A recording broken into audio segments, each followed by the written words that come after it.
दोस्तों आज मैं फ्रंटियर्स मूवी को एक्सप्लेन करने वाला हूँ। अगर आपको यह एक्सप्लेनेशन पसंद आए तो वीडियो को एक लाइक और चैनल को सब्सक्राइब जरूर कर देना। Now let's explain this movie. कहानी की शुरुआत पेरिस से होती है, जहाँ पर कई लोग राइड्स कर रहे होते हैं क्योंकि एक फार नाइट कैंडिडेट फ्रांस के प्रेसिडेंट सीट के लिए खड़ा था। अब इसी बात का फायदा उठाते हुए एक गैंग यहाँ पर रॉबरी करती है और पुलिस वाले उन्हें पकड़ने की कोशिश करते हैं। इस गैंग में 5 लोग होते हैं, यास्मीन, उसका भाई सैमी और यास्मीन का बॉयफ्रेंड एलेक्स और एलेक्स के 2 दोस्त टॉम और फरीद थे। पर अब एलेक्स और यास्मीन का ब्रेकअप हो गया था, इसलिए यास्मीन अपना एबॉर्शन करवाना चाहती थी। इधर सैमी को पुलिस ने गोली मार दी थी, जिससे वो काफी जख्मी हो गया था। अब इस वजह से ये पांचों अलग अलग होने का डिसाइड करते हैं। फिर एलेक्स और यास्मीन सैमी को लेकर हॉस्पिटल जाते हैं और टॉम और फरीद चोरी के पैसे को लेकर एक होटल की तलाश में जाते हैं। इधर यास्मीन और एलेक्स जब सैमी को लेकर हॉस्पिटल पहुंचते हैं तो वहां के डॉक्टर्स पहले पुलिस को कॉल करते हैं। ये देखकर सैमी अपनी बहन से कहता है कि तुम एबॉर्शन मत करवाना और यहाँ से जल्द भाग जाओ। ये कहकर सैमी वहीं दम तोड़ देता है। तभी वहाँ पर एक पुलिस वाला आ जाता है। ये देखकर यास्मीन और एलेक्स अपनी गाड़ी लेकर वहाँ से भागने लगती है। यास्मीन अपने भाई को खोकर बहुत रोती है। इस पर एलेक्स उसे संभालता है। इधर फरीद और टॉम एक गेस्ट हाउस में पहुँचते हैं जो कि बॉर्डर के करीब था। इस गेस्ट हाउस में 2 लड़कियां होती हैं जिनका नाम गिलबर्ट और क्लाउडिया होता है, जो कि यहाँ की ऑनर्स थी। फिर टॉम और फरीद उनके पास जाकर उनसे खाली कमरा मांगते हैं। इस पर गिलबर्ट उससे कहती है कि हमारे पास एक कमरा खाली है। फिर गिलबर्ट अपने भाई गॉट्स को बुलाती है, जो कि अंदर किसी इंसान का मांस काट रहा था। फिर जब गॉट्स बाहर आता है तो गिलबर्ट उससे पूछती है कि क्या हम इन दोनों को कमरा दे सकते हैं। इस पर वो परमिशन दे देता है। थोड़ी देर बाद गिलबर्ट और क्लाउडिया टॉम और फरीद को सीड्यूस करने लगती हैं और फिर उनके रूम में जाकर उनके साथ इंटीमेट भी होती हैं और गॉट्स ये सब सुन रहा था। इसके बाद ये दोनों उन दोनों को खाना खाने के लिए डाइनिंग टेबल पर ले जाती हैं। यहाँ गॉट्स ने इंसान का मांस पकाकर रखा था, पर टॉम और फरीद को इसके बारे में कुछ पता नहीं होता। फिर जब वो दोनों उस मांस को खाते हैं तो उन्हें काफी अजीब स्वाद आता है और वो उनसे पूछते हैं कि ये किसका मांस है। तब गॉट्स उनसे झूठ बोलता है कि ये लैम रोस्ट का मांस है। ये सुनकर वो दोनों खाना नहीं खाते और उनका मूड खराब हो जाता है। तभी गॉट्स गिलबर्ट और क्लाउडी अपनी मॉम को जबरदस्ती खाना खिलाते हैं, जिससे उसे वॉमिट होने लगता है। ये देखकर टॉम को काफी अजीब लगता है और वो कहता है कि तुम सब पागल हो और ये दोनों लड़कियां वैश्या हैं। गॉट्स को अपनी बहन के बारे में ये सब सुनकर काफी गुस्सा आता है। इसके बाद टॉम और फरीद गुस्सा होकर अपने कमरे में चले जाते हैं। तभी टॉम के पास यास्मीन का कॉल आता है, जो उसे बताती है कि सैमी अब मर चुका है और ये बात तुम फरीद को मत बताना क्योंकि वो अभी इस गम को नहीं झेल पाएगा। साथ ही वो कहती है कि मैं और एलेक्स तुम्हारे गेस्ट हाउस में आने के लिए निकल गए हैं। तभी उनके कमरे के बाहर कोई आ जाता है। ये देखकर टॉम दरवाजा खोलने जाता है, जहाँ पर वो गिलबर्ट को देखता है, जो अपने दूसरे भाई के साथ आई होती है। ये देखकर वो दोनों डर जाते हैं। तभी वो आदमी उन्हें बताता है कि वो गिलबर्ट का भाई कार्ल है और उन्होंने उसकी बहन को वेश्या बुलाया था, इसलिए वो उन्हें सबक सिखाने आया है। टॉम कहता है कि मैं तो उससे बस मजाक कर रहा था, पर कार्ल अब गुस्सा हो जाता है। कार्ल कहता है कि मेरी बहन ने तुम्हें कुछ पैसों के बारे में बातें करते हुए सुना था, तो वो पैसे कहाँ हैं? ये सुनकर टॉम डर जाता है और कार्ल को धक्का देकर फरीद के साथ वहाँ से भागने लगता है। तभी कार्ल फरीद को पकड़ लेता है। ये देखकर टॉम उसे छुड़ाने के लिए आगे बढ़ता है, लेकिन तभी कार्ल टॉम को शूट कर देता है, जिससे उसकी उंगलियां कट जाती हैं। तभी फरीद एक चाकू से कार्ल पर अटैक कर देता है और टॉम को लेकर वहां से भागने लगता है। वो दोनों अपनी कार में बैठकर वहां से भागने लगते हैं और गॉट्स भी अपनी कार से उनका पीछा कर रहा होता है। तभी गॉट्स उन्हें अपनी कार से ठोकर मार देता है, जिससे उनका एक्सीडेंट हो जाता है और उनकी गाड़ी नीचे गिर जाती है। कुछ देर बाद वो दोनों गाड़ी से बाहर निकलते हैं तो उन्हें वहां पर एक गुफा दिखाई देता है। फिर वो उसके अंदर जाते हैं। इधर यास्मीन और एलेक्स भी अब इस गेस्ट हाउस में पहुंच जाते हैं और उनसे अपने साथियों के बारे में पूछते हैं। इस पर गिलबर्ट उन्हें बताती है कि उनके साथी यहाँ से निकलकर दूसरे गेस्ट हाउस में गए हैं। फिर जब एलेक्स उससे वहाँ का एड्रेस पूछता है तो वो खुद उन्हें लेकर जाने लगती है। यहाँ एलेक्स और यास्मीन को कुछ नहीं पता था कि उनके साथ क्या होने वाला है, इसीलिए वो उसके साथ जाने लगते हैं। इधर गुफा में टॉम और फरीद को वहाँ पर एक सुरंग मिलता है, जिससे वो बाहर निकलने का प्लान बनाते हैं। फिर टॉम पहले उसके अंदर जाता है और फरीद उसके पीछे जाता है। टॉम काफी इंजर्ड हो चुका था और ज्यादा ब्लड लॉस होने की वजह से वो ऊपर नहीं चढ़ पाता। वो जोर से अपनी मॉम को पुकारता है और कहता है कि मॉम मुझे माफ कर देना, मैं शायद तुम्हारे पास नहीं आ पाऊंगा। ये सुनकर फरीद उसे ऊपर चढ़ने के लिए मोटिवेट करता है, लेकिन टॉम रोने लगता है। तभी फरीद को उस सुरंग में किसी के होने का एहसास होता है। ये देखकर वो जोर से चिल्लाकर टॉम को बताता है। इस पर टॉम तेजी से ऊपर चढ़ने लगता है। ऊपर चढ़ने के बाद टॉम एक घर में पहुंच जाता है, जहां पर एक आदमी उसके सर पर अटैक करके उसे ले जाता है। फिर वो फरीद को भी पकड़ने की कोशिश करता है, लेकिन फरीद किसी तरह खुद को बचा लेता है और वापस नीचे चला जाता है। इधर क्लाउडिया और गिलबर्ट यास्मीन और एलेक्स को अपने घर पर ले आती हैं, जहां पर उनके बाकी फैमिली मेंबर्स रहते थे। फिर गिलबर्ट उन्हें अपनी बहन ईवा से मिलवाती है, जो कि फिजिकली डिसेबल्ड होती है। फिर यास्मीन उनसे अपने साथी के बारे में पूछती है, तो इस पर वो कहती है कि वो लोग अपने कमरे में होंगे, तो तुम उनसे बाद में जाकर मिल सकते हो। तभी एलेक्स गिलबर्ट से वॉशरूम का पता पूछता है, जिस पर गिलबर्ट उसे वहां पर ले जाती है।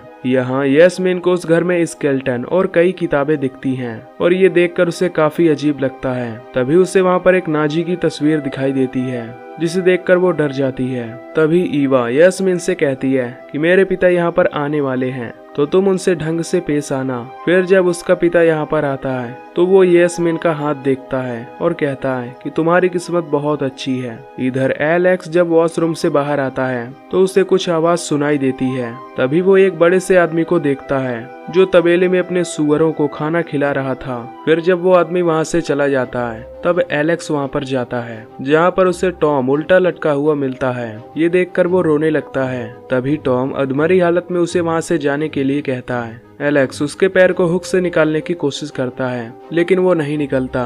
तभी टॉम उससे कहता है कि वो लोग तुम्हें भी मार डालेंगे, इसलिए जल्द से जल्द तुम लोग यहाँ से भाग जाओ। ये सुनकर एलेक्स यास्मीन के पास जाकर उससे कहता है कि हमें यहाँ से जल्द निकलना होगा। फिर जब वो दोनों वहाँ से बाहर निकलने लगते हैं तो कार्ल वहाँ आकर एलेक्स को शूट कर देता है। इसके बाद वो यास्मीन को पीटने लगता है, जिससे वो दोनों जख्मी हो जाते हैं। फिर उसका पिता अपने बेटे कार्ल से कहता है कि अब वक्त आ गया है, अब तुम इस फैमिली को संभालोगे। साथ ही वो कहता है कि उसने यास्मीन का हाथ देखा है और वो बहुत अच्छी है, इसलिए तुम उसे अपनी वाइफ बनाओ ताकि वो इस फैमिली को आगे बढ़ा सके। इसके बाद फादर अपने दूसरे बेटे हांस को बुलाता है, जो यास्मीन और एलेक्स को चेन से बांध कर ले जाता है। वो उन्हें अपने सुअरों के साथ बांध देता है और टॉम को जान से मारकर बुचरिंग के लिए ले जाता है। इधर फरीद को नीचे अजीब से बच्चे दिखते हैं और वो उनसे डर कर एक कमरे में चला जाता है, जहां वो देखता है कि उस फैमिली ने इस कमरे में कई सारे लोगों की लाश को प्रिजर्व करके रखा था। तभी वहाँ वो एक औरत को देखता है जो कि अभी भी जिंदा होती है, जिससे डर कर वो वहाँ से भागता है। फिर जब वो वहाँ की लाइट को ऑफ करता है तो घर की लाइट भी ऑन ऑफ होती है, जिससे उन सभी को पता चलता है कि जरूर मॉर्ग रूम में कोई है। इसलिए वो गन्स लेकर नीचे जाने लगते हैं। वो फरीद को देखकर उससे शूट कर देते हैं, लेकिन फरीद को गोली नहीं लगती। तभी फरीद एक हथौड़ा उठाकर कार्ल को मारता है, जिससे वो वहीं पर बेहोश हो जाता है। पर तभी हांस उसे पकड़ लेता है और उसकी नाक तोड़ देता है। ये देखकर फरीद वहां से भागने लगता है। भागते हुए फरीद एक चैम्बर में पहुंच जाता है और वहीं पर छुप जाता है। फिर जब हांस यहाँ पर आता है तो वो उस चैम्बर का टेम्परेचर बढ़ाकर उसे लॉक कर देता है, जिससे फरीद का शरीर बुरी तरह से जलने लगता है और उसकी वहीं पर मौत हो जाती है। इधर एलेक्स जोर लगाकर यास्मीन की चेन तोड़ देता है, पर वो अपनी चेन नहीं तोड़ पाता। वो यास्मीन को यहाँ से भाग जाने के लिए बोलता है, पर यास्मीन उसे यहाँ अकेला छोड़कर नहीं जाना चाहती थी। पर एलेक्स उससे कहता है कि तुम बाहर जाकर मदद लेकर आओ, तभी हम सब जिंदा बच सकते हैं। ये सुनकर यास्मीन बाहर निकलकर भागने लगती है। अब कुछ देर बाद फादर और उसकी बेटियां वहां आकर देखती हैं कि यास्मीन वहां से गायब है। फादर एलेक्स से पूछता है कि वो कहाँ गई है। इस पर एलेक्स उसे गालियां देने लगता है। ये सुनकर फादर ईवा से एक औजार मंगवाता है और एलेक्स की हील की हड्डियां तोड़ देता है, जिससे उसे बहुत दर्द होता है। इधर यास्मीन को भागते हुए रास्ते में एक गाड़ी दिखाई देती है। फिर वो उसे रोककर उससे मदद मांगने लगती है। तभी हम देखते हैं कि उस गाड़ी में गोट्स है, जो अपने घर जा रहा था। यास्मीन को लगता है कि वो उसकी मदद करेगा, इसलिए वो उसकी गाड़ी में बैठ जाती है। तभी गोट्स यास्मीन से कहता है कि मैं तुम्हें वापस अपने घर ले जाऊंगा। ये सुनकर यास्मीन उससे लड़ने लगती है, पर वो उसे बुरी तरह पीटता है और वापस ले जाने लगता है। घर आने पर फादर गोट्स के इस काम से बहुत खुश होता है। फिर वो हांस को कहता है कि एलेक्स को मारकर प्रिजर्व कर दो, ताकि मैं उसे बाद में खा सकूं। इसके बाद सभी लड़कियां यास्मीन को अपने साथ ले जाकर नहलाने लगती हैं। फिर जब ईवा यास्मीन का पेट छूती है तो उसे पता चलता है कि वो प्रेग्नेंट है। अगली सुबह वो सभी यास्मीन को बेडरूम में बांध कर रखते हैं क्योंकि अब वो उनकी फैमिली का हिस्सा बनने वाली थी। यास्मीन अपनी इस सिचुएशन पर रोने लगती है। तभी वहाँ पर ईवा आती है जो उसे बताती है कि फादर इस बात से खुश हैं कि तुम प्रेग्नेंट हो। फिर ईवा उसे वाइन पिलाकर कहती है कि फादर को ये काले बाल पसंद नहीं है, इसलिए तुम्हारे ये बाल काटने पड़ेंगे। फिर वो उसके बाल काटते हुए उसे अपनी फैमिली के बारे में बताती है। वो उसे बताती है कि फादर ने उसे वर्ल्ड वॉर के समय किडनैप करके लाया था। वो कई दिनों तक अपने पेरेंट्स के लिए रोई पर उसके पेरेंट्स नहीं आए। फादर इस घर में लड़कियां इकट्ठा करना चाहता है ताकि वो बच्चे पैदा करके उसकी फैमिली को बढ़ा सके। आज तक उसने 3 बच्चों को जन्म दिया है जो कि डिफॉर्म्ड थे और फादर को वो पसंद नहीं आए तो उसने उन्हें बेसमेंट में छोड़ दिया। दरअसल फरीद और टॉम को उस सुरंग में जिस बच्चे का एहसास हुआ था वो वही बच्चे थे। ईवा कहती है कि मुझे अब भी विश्वास है कि मेरे पेरेंट्स मुझे लेने यहाँ जरूर आएंगे। ये सब सुनकर यास्मीन को उन पर बहुत बुरा लगता है और वो रोने लगती है। इसके बाद यास्मीन को खाने के लिए बुलाया जाता है जहाँ पर सभी फैमिली मेंबर्स होते हैं। फिर फादर सबको बताता है कि अब इस परिवार में एक नया हिस्सा जुड़ने जा रहा है जिससे हमारी फैमिली में बहुत खुशियाँ आएंगी। अगर यास्मीन को लड़का हुआ तो वो उसका नाम कार्ल रखेंगे जो कि उसके पिता का नाम होगा, और अगर उससे लड़की हुई तो वो उसका नाम लिलिथ रखेंगे। फादर अपने बेटे कार्ल और बेटी गिलबर्ट को ये जिम्मेदारी देता है और इसके बाद ये सभी टॉम का मीट खाने लगते हैं। फादर यास्मीन से कहता है कि मुझे बहुत खुशी हुई कि तुम यहाँ पर आई, पर यास्मीन उसे गाली देने लगती है। ये सुनकर फादर कार्ल से अपनी वाइफ यानी कि उसे किस करने के लिए बोलता है ताकि वो सबक सीख सके। फिर कार्ल यास्मीन को जबरदस्ती किस करता है। तभी यास्मीन को गुस्सा आ जाता है और वो एक चाकू उठाकर फादर के गले पर रख देती है और उसके बच्चों को दरवाजा खोलने के लिए कहती है ताकि वो वहाँ से भाग सके। तभी कार्ल और हांस गन उठाकर यास्मीन पर तान देते हैं। इस पर वो उन्हें बंदूक फेंकने के लिए कहती है। तभी हांस उस पर गोली चला देता है पर गोली फादर को लग जाती है। ये देखकर कार्ल हांस को भी शूट कर देता है जिससे कार्ल और उसका फादर दोनों ही मारे जाते हैं। ये देखकर यास्मीन भागकर नीचे चली जाती है और वो सभी उसे ढूंढने लगते हैं। यास्मीन मॉर्ग रूम में जाकर छिप जाती है। तभी गॉड्स उसे ढूंढते हुए वहाँ पर आ जाता है और उसे पकड़कर पीटने लगता है। फिर वो एक ब्लेड से उसे काटने के लिए मशीन को चालू करता है पर तभी यास्मीन एक एक्स से गॉड्स के पैर पर अटैक कर देती है जिससे उसका पैर कट जाता है। फिर वो उसे ब्लेड पर धक्का दे देती है जिससे गॉड्स की बॉडी कट जाती है और उसकी वहीं पर मौत हो जाती है। अब कार्ल जब गॉड्स की लाश को देखता है तो उसे बहुत गुस्सा आता है। वो यास्मीन को पकड़कर लिफ्ट से ऊपर ले जाता है और जैसे ही वो यास्मीन को शूट करने वाला होता है तो तभी ईवा वहां आकर कार्ल को शूट कर देती है जिससे उसकी भी वहीं पर मौत हो जाती है।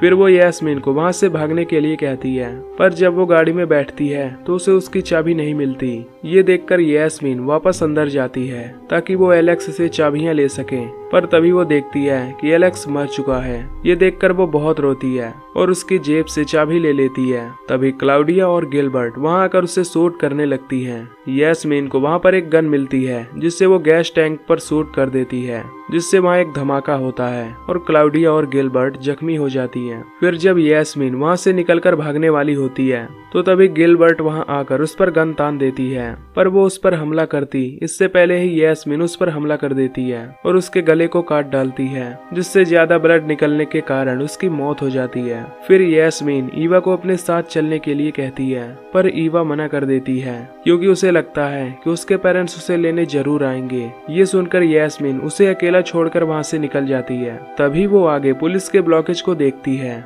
ये देखकर वो गाड़ी से बाहर निकलती है और पुलिस के सामने खुद को सरेंडर कर देती है और यहीं पर ये मूवी खत्म हो जाती है। तो दोस्तों अगर आपको ये मूवी की एक्सप्लेनेशन पसंद आई हो तो वीडियो को लाइक और चैनल को सब्सक्राइब जरूर कर देना। बाकी मैं मिलूंगा आपसे अगली वीडियो में। Till then take care, love you, bye bye.